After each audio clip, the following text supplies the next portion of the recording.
Mummy mummy mummy mummy mummy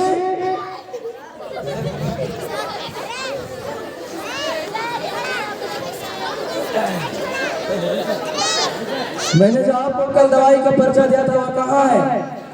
मुझे शाम के वक्त अशरफ की दवाई लाना है। बेटा तुम तो मुझे कोई पर्चा नहीं दिया था। माँ मैंने तो आप ही को दिया था। अब बूढ़ी हो गई हो ना, कुछ भी याद नहीं रहती। बताओ कहाँ रखी हो?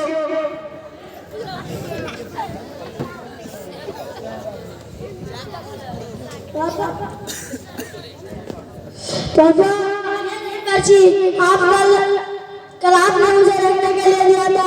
आप भूले हो गए हो, आपको कुछ भी याद नहीं रहता है। कल आपने मुझे टेबल पर रखने के लिए दिया था, आप भूले हो चुके हैं। बदतमीज, बड़े से ऐसे बातें करते हो क्या? अम्मी दादी छोटी है, देखा आपने। अब तो इसको बोल, अब तो इसको इन्हीं की बोली बोलना है। जाओ और स्कूल की तैयारी करो।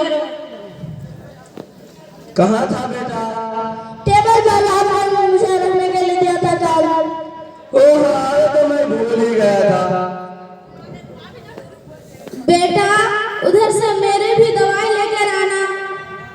मम्मी आज मेरा ऑफिस से आज आते लेट हो जाएगा, कल लाऊंगा। जाओ, खामा दिमाग खराब करती रहती है। दादी दादी मुझे एक कहानी सुनाना।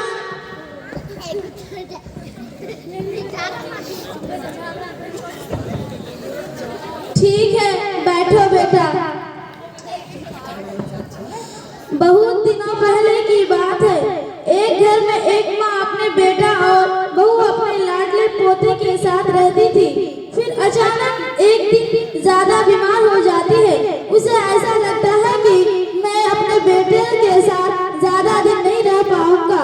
वह चाहती थी कि वह अपने बेटे से कुछ समय दिल खोल कर बात कर ले, लेकिन उसका बेटा एक ऑफिस में काम करता था, जिस वजह से वो अपनी अम्मी से बात नहीं कर पाता था। लेकिन एक दिन उसका बेटा उसके अम्मी से कहती है कि अम्मी अब मैं तुम्हारे साथ नहीं रहूंगा, तुम्हारा जितना संपत्ति है सब कुछ मेरा नाम कर दो। लेकिन उसके बेटे ने उसके छोड़कर जाने का बात कर देता है, तो इसलिए वह अपने बेटे से दहेज देने का नहीं करता, क्योंकि वह अपने बेटे से बहुत ज्यादा प्यार करती थी। और उसकी माँ यह सोचती थी कि कहीं मेरा बेटा मुझे छोड़कर ना चला जाए। और जब उसका बेटा बड़ा हो जाए और उसका बेटा भी उसे ऐसे अपने घर से निकाले और अलग रहने का फैसला कर लिया, तो उसे कितना बुरा लगेगा।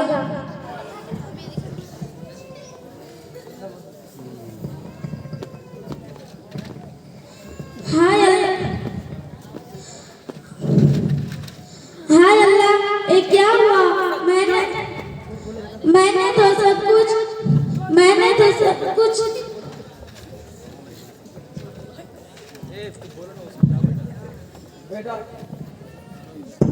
बेटा तुम अंदर जाओ।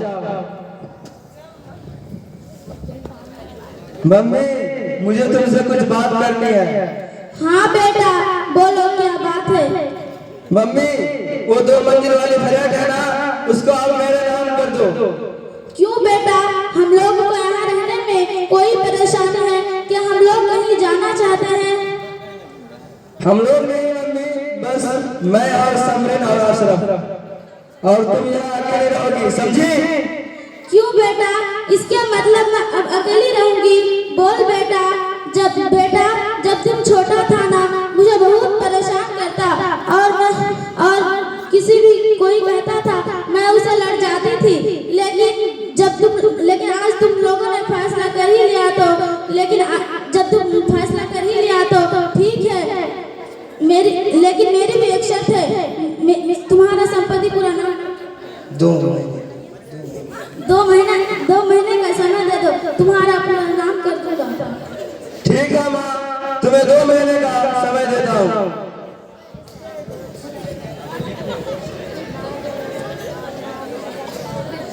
हाय अल्लाह, ये क्या हुआ?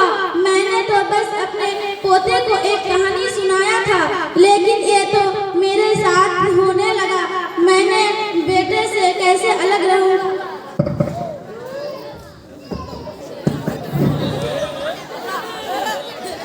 मम्मी मम्मी, ये भी कोई सोने का टाइम है? मम्मी मम्मी, अब मम्मी नहीं है।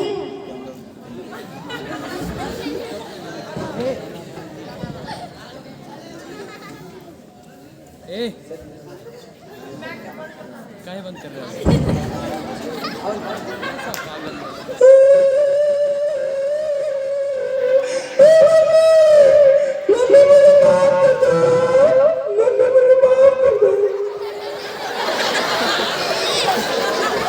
फैसल बोलो।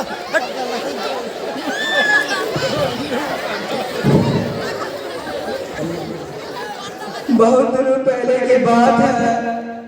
एक घर में एक माँ अपने बेटे,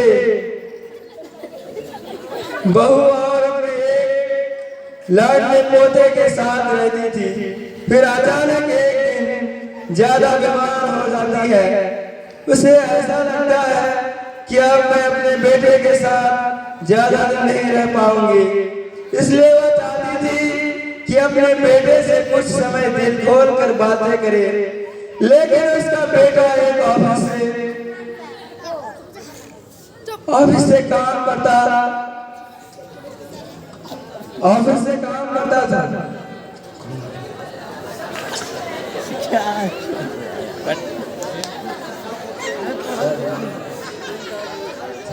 जिस वजह से वो अपनी मम्मी से बात नहीं कर पाता था। लेकिन उसे लगता था कि अगर मेरा बेटा मेरे साथ है तो मैं खुश हूँ। लेकिन एक दिन उसका बेटा उसके मम्मी से कहती है कि मम्मी, मैं अब तुम्हारे साथ नहीं रह पाऊंगा। तुम्हारा जितना संपत्ति है तो अब मेरा नाम कर दो। इसकी माँ से सब कुछ नाम कर देता है, लेकिन उसके बेटे ने उसे छोड़कर जाने का बात कर देता है। इसलिए वो अपने बेटे से तो महीने का समय ले लेता है, क्योंकि वो अपने बेटे से बहुत ज्यादा प्यार करता था। और उसकी माँ यह सोचती थी कि कहीं मेरा बेटा मुझे छोड़कर न चला जाए। और जब इसका बेटा बड़ा हो जाए और उसका बेटा भी उसे छोड़कर अपने घर से निकल जाए और अलग रहने का फैसला कर ले तो कितना बुरा लगेगा। मम्मी मम्मी मुझे माफ कर दो, मम्मी मुझे माफ कर दो।